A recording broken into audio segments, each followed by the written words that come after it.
The Shah is generally accepted as having been a very repressive and oppressive ruler. His Savak tortured and killed.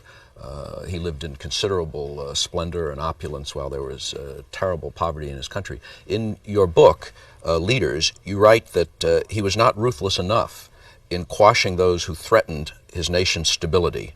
Do you think he should have been more ruthless? Yes, I do, particularly in view of the fact that his opponents were not those who were basically more liberal, but because basically they were reactionary. They were the true reactionaries. Let's look at the Shah for just a moment and look at him very fairly. He actually was a progressive in a number of ways. He instituted a land reform program. He instituted a literacy program. He sent thousands of students from Iran to the United States, and particularly the United States, to study, and in other countries as well. He liberated women.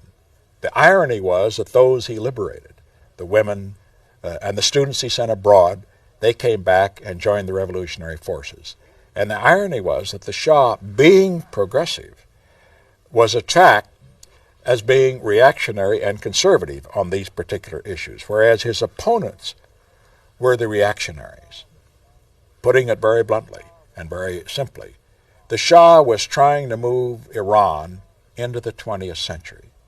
His opponents, Khomeini et al., wanted to move Iran back into the Dark Ages, and that's what they've done. Now, there was some repression, true. Now there is total repression. There may not have been enough land reform. Now there is none whatever. What I am simply suggesting is this, that when we look at the Shah, we have to look at him in terms of what he confronted. And he confronted revolutionary forces there that were not working, in my view, for what was best for Iran and certainly not best for ourselves. And most important from the United States standpoint, instead of having a friend in Iran, we now have one that is not only not a friend, but one that considers us to be the great Satan.